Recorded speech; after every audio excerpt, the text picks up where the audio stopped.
হুজুর সবসময় এটা বলে যে কোনো বান্দা যখন সেজদা করে তো আল্লাহ তাআলা তার পিঠে মাথায় এভাবে হাত বুলায় দেয়, আদর করে। আল্লাহ আদর, আল্লাহর কুদরতি পায়ে সেজদা দেয়, মালিক তখন আদর করে দেয়, পিঠে মাথায় হাত বুলায় দেয়। আল্লাহ ডেকে বলে, আনিস আমারে সেজদা করছো না, ইরফা রাসা, উঠো, মাথা উঠো, ওঠো, বসো বসো।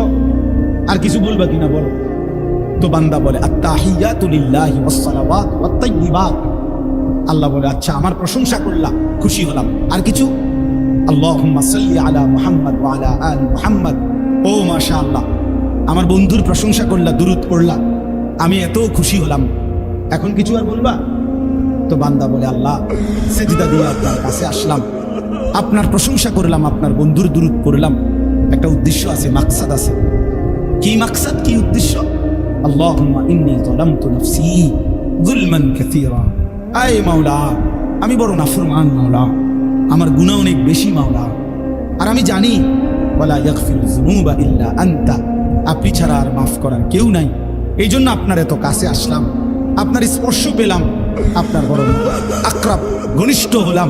উদ্দেশ্য হলো ফাগফিরলি মাগফিরাতাম মিন ইনদিক, আপনার পক্ষ থেকে আমারে ক্ষমা করে দেন, ওয়ারহামনি, আমার একটু দয়া করে দেন, ইন্নাকা আনতাল গফুরুর রহিম, আপনি মাফ করবেন না কা?